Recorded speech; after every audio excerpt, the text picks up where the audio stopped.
기도하시겠습니다. 하나님, 이 시간 하나님 말씀을 대언하고자 합니다. 반듯하게 잘 전할 수 있도록 도와주시옵소서. 예수님의 이름으로 기도드렸습니다. 아멘. 지난 금요일 아침 예배 강사를 혹시 기억하십니까? 저는 지난 금요일 아침 예배 때 멸망의 아들들에 관해서 여러분들에게 말씀을 전한 바 있습니다. 예수님이 재림하시기 전에 멸망의 아들이 등장하는데요. 그 숫자가 한두 명이 아니라고 말씀드렸습니다. 지난 역사를 돌아보면 예수님이 성육신 하신 이후에 약 2000년 정도 지났지 않습니까? 그동안에 얼마나 많은 멸망의 아들들이 출몰하였습니까? 근데 이들이 밖으로 다 꺼집어 나올 때까지 예수님의 재림이 없을 것이다 라는 것입니다. 하지만 멸망의 아들들이 마귀인 것은 아니에요, 여러분. 마귀의 수와 마귀의 도구 정도 되는 것이지 멸망의 아들 자체가 마귀가 아니니 우리는 그 부분을 구별해서 이해해야 되겠습니다. 그럼 멸망의 아들들을 식별할 수 있는 방법이 뭐겠습니까? 이 또한 지난 아침 강설 때 말씀드린 바 있는데요. 멸망의 아들들에겐 몇 가지 특징이 있습니다. 첫째, 성경은 그들이 매우 교만하다 이렇게 말합니다. 그들의 기고, 그들이 매우 기고만장 있죠? 기고만장해서 막 천방지축하다. 그 행동이 매우 잔인하고 완악하다 이렇게 말씀합니다. 그들은 자신을 하나님이라고 부르거나 아니면 하나님이 존재하지 않는다고 말합니다. 그래서 온갖 완악하고 패역한 강팍한 짓을 일삼 아주 나쁜 행동을 보입니다. 어, 모두 하나님 앞에서 교만하여서 나온 행동이니 대통령도 그럴 수 있죠. 대통령의 할아버지도 그럴 수 있습니다. 그래서 매우 교만하여서 멸망의 아들들을 우리가 식별하고자 한다면 우리는 우리 앞에 서 있는 사람이 교만한지 겸손한지 그거 보고 알 수 있습니다. 저 사람은 꽤 교만하다. 어떡하나? 멸망의 아들일 확률이 높은 것입니다. 두 번째 특징이 무엇입니까? 불의를 좋아한다고 말씀드렸습니다. 원래 사람들 마음속에는 선한 것으로 가득 차 있었지 않습니까? 그런데 죄를 짓고서 그 마음이 악한 마음으로 바뀌었지 않습니까? 하지만 사람들 마음속에는 여전히 그 선한 마음이 남아 있습니다. 그래서 우리가 나쁜 것을 보면 본능적으로 어떻습니까? 경계하고 또 좋은 것을 보면 어떻습니까? 괜찮습니다. 좋은 것을 보면 우리가 어떻습니까? 본능적으로 마음이 흐뭇한 것입니다. 미소를 띠게 되는 것입니다. 근데 멸망의 아들들은 어떻다? 그렇지 않다는 것입니다.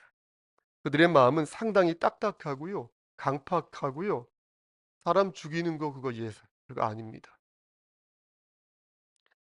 그들은 악한 것을 즐겨 찾습니다. 인권 이런 것들 신경 쓰지 않습니다. 생명 중요하지 않습니다. 국익을 위해서라면 혹은 자신의 이익을 위해서라면 마구마구 사람을 죽입니다.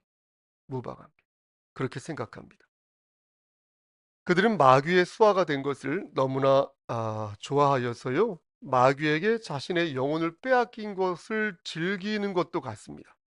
물론 우리도 악한 것을 탐할 때가 있죠. 그렇죠? 우리도 교만해질 때가 있습니다. 하지만 우리는 어떻습니까? 죄를 짓고 나면 통회하지 않습니까? 회개하지 않습니까? 하나님께 우리의 죄를 빌지 않습니까? 그러나 멸망의 아들들은 그렇게 하지 않는다.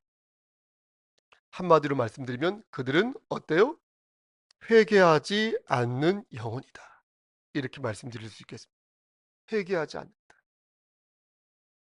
오늘 본문 이 말씀은 데살로니가 후서는 마지막 장이 되겠습니다. 데살로니가 후서의 마지막 장이 오늘 본문이 되겠습니다. 그러니까 뭐든지 중요한 내용은 뒤에 있지 않습니까? 사도 바울은 데살로니가 교인들에게 이런저런 권면을 데살로니가 전서에도 하고 후서에도 한 후에 이 3장 말씀에 콕 집어서 말씀하고 있는 것, 정리하고 있는 것입니다.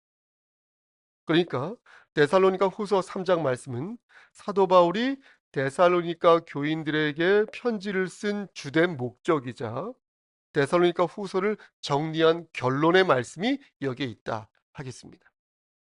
이 결론을 한마디로 요약해서 말씀드릴게요. 그러면 여러분 따라해 보시겠습니까? 오랜만에 한번 따라해 보시겠습니까? 너희는 신실하지 않은 자를 경계하라. 좀만 크게 해주시면 어떨까요? 너희는, 너무 큰 것 같은데. 다시, 너희는 신실하지 않은 자를 경계하라. 너무 즐겁게 말씀하시는 것도 같고요. 신실하지 않은 자를 경계하라. 이 말씀이 오늘 말씀의 요지가 되겠습니다. 신실하지 않은 자를 경계하라. 바울은 신실하다는 것을 믿부다라고 표현했습니다. 믿부다. 믿부다는 게 무슨 뜻이죠? 믿는다는 것이죠. 신뢰한다는 것이죠. 또 믿음직스럽다는 것이죠. 확실하다는 것이죠. 사도행전 13장 34절과 고린도후서 1장 18절 말씀, 그리고 히브리서 10장 23절 말씀을 보면 하나님의 신실하심이 잘 드러나 있는데요. 하나님께서 우리와 세운 언약을 끝까지 지키신다라는 말씀이 거기에 있습니다. 여기에서 우리는 하나님의 미쁘신 모습을 발견할 수 있는 것입니다.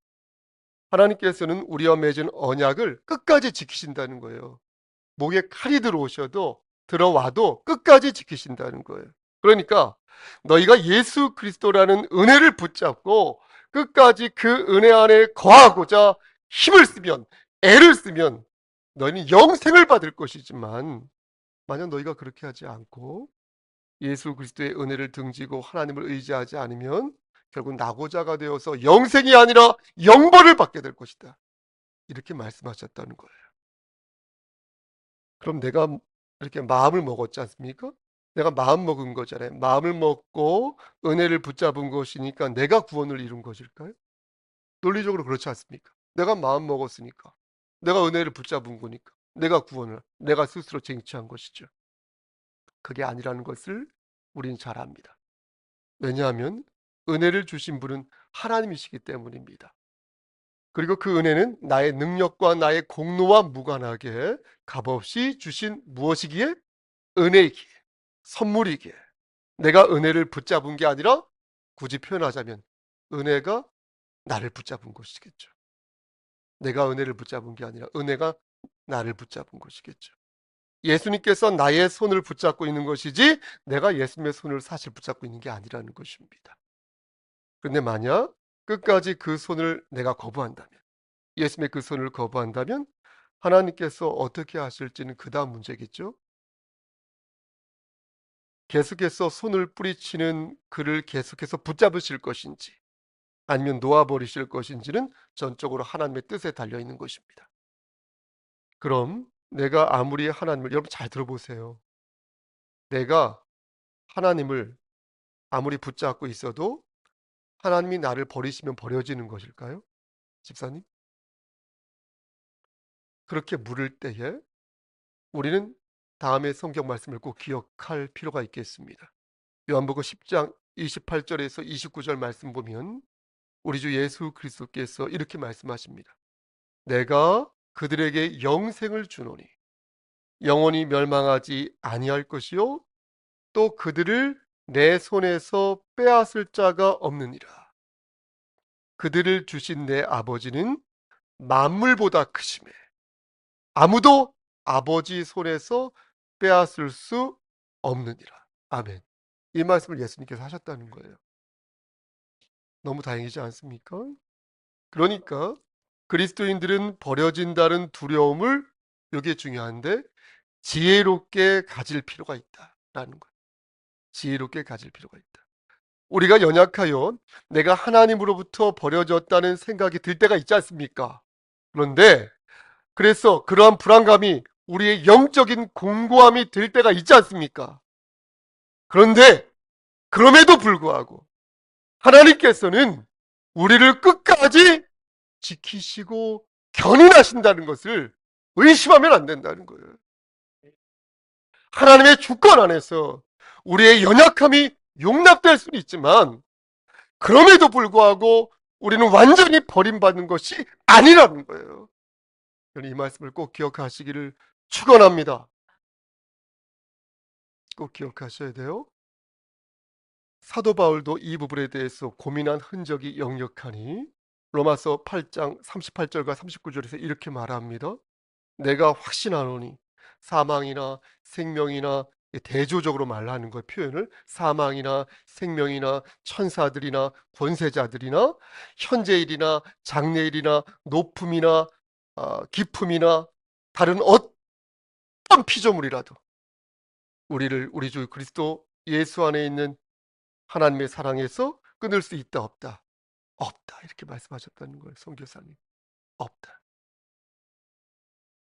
그러므로 개혁주의 신학은, 잘 들으십시오, 기본적으로 하나님께서 당신의 언약 백성을 끝까지 지켜주신다는 믿음을 전제로 하고 있다.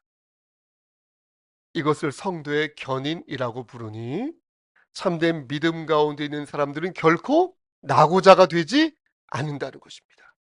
이를 믿으십니까? 다시 본문으로 돌아가겠습니다. 데살로니가 후서의 결론은 앞에서도 말씀드린 것처럼 신실하지 않은 자를 너희는 경계하라 라는 말씀이 되겠습니다. 그러니까 하나님은 신실하신데 사람은 신실하지 않다는 거, 믿을 수 없다는 거예요. 그래서 너희는 하나님을 의지하되 여기 서 있는 저 같은 사람, 또 아무튼 그런 사람들을 의지하지 말라는 거예요.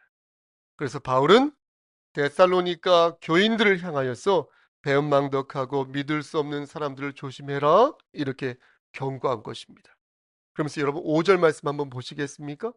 5절 말씀을 보면, 그러나 주님께서 여러분들의 마음을 어떻게 하셨어? 인도하셔서 하나님의 사랑과 그리스도의 무엇으로? 그렇죠, 인내로 들어가게 하실 것이다, 이렇게 표현한 것입니다. 근데 왜 바울은 5절 말씀에서 하나님의 사랑과 그리스도의 인내를 구별하여서 표기한 것일까요? 거기에는 이유가 있습니다. 하나님의 사랑이 없으면 그를 용서할 수 없다는 거예요. 그리고 우리 주 예수 그리스도의 인내가 없으면 우리는 고난을 견딜 수가 없다는 거예요. 따라서 그리스도의 인내와 하나님의 사랑 안에서 너희가 그 속으로 들어가서 하나님의 사랑과 그리스도의 인내를 구별하여서 너희의 형제를 용서하고 너희가 직면한 여러 고난과 고통을 견디어 나갈 것을 권면하고 있는 것입니다. 그런데 말씀을 여러분 가만히 보십시오. 가만히 보면 바울은 참으라고만 말하였지 말하지 않았다라는 거예요. 참아, 무조건 참아, 이렇게만 말하지 않았다는 거예요. 7절 말씀을 보면 바울은 자신이 무질서하게 행동한 적이 없다, 나는 본보기를 보였다 라고 말하면서 9절까지 말씀을 이어서 보면 사도 바울은 자신이 규모 없이 행동한 적이 없다, 이렇게 고백합니다. 자신은 공짜로 누구에게 뭘 얻어먹은 적이 없다. 또 자신은 앉아서 돈을 벌려 하지 않고 주야장천으로 일을 하면서 교회에 부담을 주지 않기 위해서 힘썼다, 이렇게 바울은 고백합니다. 고린도전서 9장 4절과 7절 말씀을 보면요, 우리가 먹고 마실 권리가 없겠냐? 없겠냐? 이렇게 말해요. 누가 자기 비용으로 군복무를 하겠냐? 하겠냐? 이렇게 말해요. 누가 포도를 심고 그 열매를 먹지 않겠느냐? 누가 양떼를 기르고 그 양떼의 젖을 먹지 않겠느냐? 이렇게 말하면서 바울은 자신이 충분히 복음을 위해서 수고했으니까 자신은 도움을 받을 수 있는 권리가 있다, 이렇게 말합니다. 사실 바울은 자신이 받을 수 있는 모든 특권들을 다 내려놓았는데 그 이유는 교회의 순전함을 지키기 위해서 그런 것이었습니다. 자기 자신부터 희생해야 뭐가 되니까 그렇게 해야 한다는 것을 알았던 것입니다. 바울은 그렇게 살았고, 그래서 당당하게 데살로니가 교인들에게 복음을 가르칠 수 있었으니 이 부분은 오늘을 사는 목회자들, 저를 포함한 많은 목회자들이 각성하여 도전을 받아야 할 대목이라고 생각합니다. 사도 바울은 데살로니가 교인들을 향하여 신실하지 않은 자들을 경계하라. 그들은 게을러 빠졌다. 그들은 일하지 않는다. 그들은 하나님의 말씀에 순종하지 않는다. 그러니 너희는 그들을 경계해라, 이렇게 말씀하고 있는 것입니다. 바울은 일하지 않는 자들에게 이렇게 말했습니다. 여러분 12절 말씀 보시겠습니까? 12절 말씀을 보면 조용히 일하여 자기 양식을 먹어라. 그러니까 바울은 밥 먹는 것 때문에 타인에게 폐를 끼쳐서는 안 된다는 거예요. 더 이상 타인의 아량이나 관대함을 기대하면서 너희는 계속해서 빌어먹으면 안 될 것이니 너희는 노력한 것 이상의 것들을 얻으려 하지 말라는 거예요. 심은 대로 거둬야 된다는 거예요. 교회가 가난하고 교회가 가련한 자를 도울 수는 있죠. 하지만 거기에는 성령 하나님께서 주시는 지혜가 있어야 한다. 성경은 분명히 일하지 않은 자는 먹지도 말라고 말씀하였다. 성경에서 말하는 구제의 대상은 여러분 잘 들으십시오. 가난하고 가련한 자인 것이지 게으른 자가 아니라는 거예요. 놀고 먹는 자가 아니라는 거예요. 게으른 자는 신실하지 않습니다. 탐욕이 많은 자도 신실하지 않습니다. 겉과 속이 다른 자도 신실하지 않습니다. 사기꾼이나 호사가들도 신실하지 않습니다. 교회는 신실하지 않은 사람을 경계하고 신실한 사람들을 섬겨야 한다는 거예요. 그래서 바울은 데살로니가 교인들을 향하여 어떻게 말했습니까? 신실하지 못한 자들을 경계하고 그들과 가까이 하지 말라. 가까이 하지 말라. 그런데 여러분 13절 말씀을 한번 보시겠습니까? 13절 말씀을 보면 중요한 권면 하나를 볼 수가 있습니다. 바울은 데살로니가 교인들에게 말하기를 선을 행하다가 낙심하지 말라 이렇게 말합니다. 이 말씀의 뜻은 너희가 교회에서 열심히 봉사하는 사람들을 볼 것인데 그 열심히 봉사하는 사람들에게 한 말로써 너희가 하나님의 영광을 위하여서 그들이 선을 행하는데 그 과정에서 낙심하지 말라는 거예요. 상처받지 말라는 거예요. 실족하지 말라는 거예요. 낙심하더라도 훌훌 털어버리시고 다시 일어나세요. 그들이 한 말을 마음에 두지 마세요. 하나님만 바라보시면서 다시 용기를 얻으세요. 라고 바울은 말하고 있는 것이에요. 상처받지 말라. 사랑하는 성도 여러분, 그래서 저도 여러분들에게 권면합니다. 하나님의 일을 하다가 여러분 낙심하지 마십시오. 마귀는 여러분들이 낙심하기를 원합니다. 하지만 절망에 빠져 헤어나오지 못하는 삶, 그 삶은 말씀드린 것처럼 마귀가 원하는 삶임을 여러분 기억하십시오. 하나님께서는 그러한 삶을 원하지 않으십니다. 우리는 오늘 말씀에 입각하여 신앙의 순전함, 신앙의 순전성을 지키기 위해서 뼈를 깎는 각고의 노력을 다해야 할 것입니다. 말씀 마치겠습니다. 그렇다면 어떤 노력을 해야 할까요? 하나님 말씀에 순종하지 않고 교회를 어지럽히는 사람들을 우리가 볼 때 우리는 어떻게 그들을 대해야 할까요? 사도 바울은 명확하게 이릅니다. 잘 들어보세요. 제가 좀 어지러운데 그들과 사귀지 말라. 하지만 그들을 원수처럼 생각하지 마라. 형제같이 그들을 권면하라. 그들의 잘못을 지적하고 그들을 권면하라. 그들을 교회에서 완전히 쫓아내지 마라. 서로 사랑하며 서로 인내하면서 그들을 권면하되 대신 친하게 지내지 마라. 하나님께서 어떻게 역사하시는지 대신 두고 봐라. 예의주시하라. 이렇게 말씀합니다.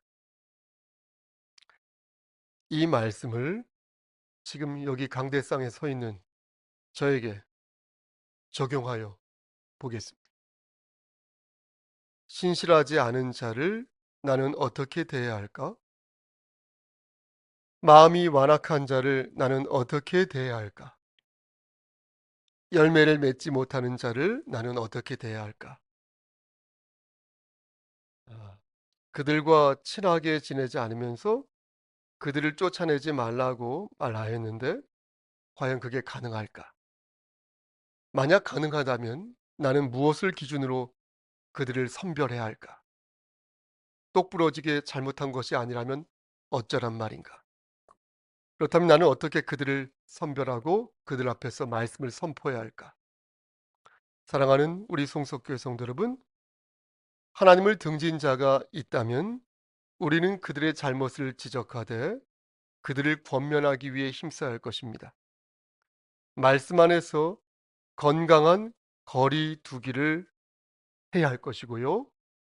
말씀 안에서 합당한 자세를 취해야 할 것이니 말씀 안에서 그와 어깨를 나누지 않으면서 한편으로 그에게 나의 어깨를 내어줘야 할 것입니다.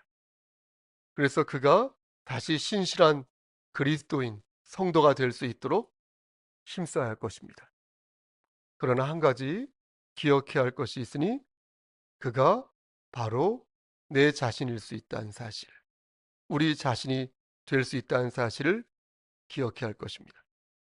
그처럼 나도 넘어질 수 있고, 그처럼 나도 자빠질 수 있고, 그처럼 나도 완악해지고 강팍해질 수 있다는 사실을 우리는 알아야 할 것입니다. 오늘 아침 말씀 끝났어요.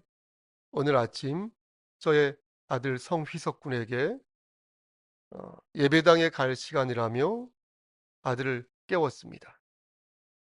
고건사님이 10시에 기다리시니까 빨리 준비해야 한다라고 말했습니다.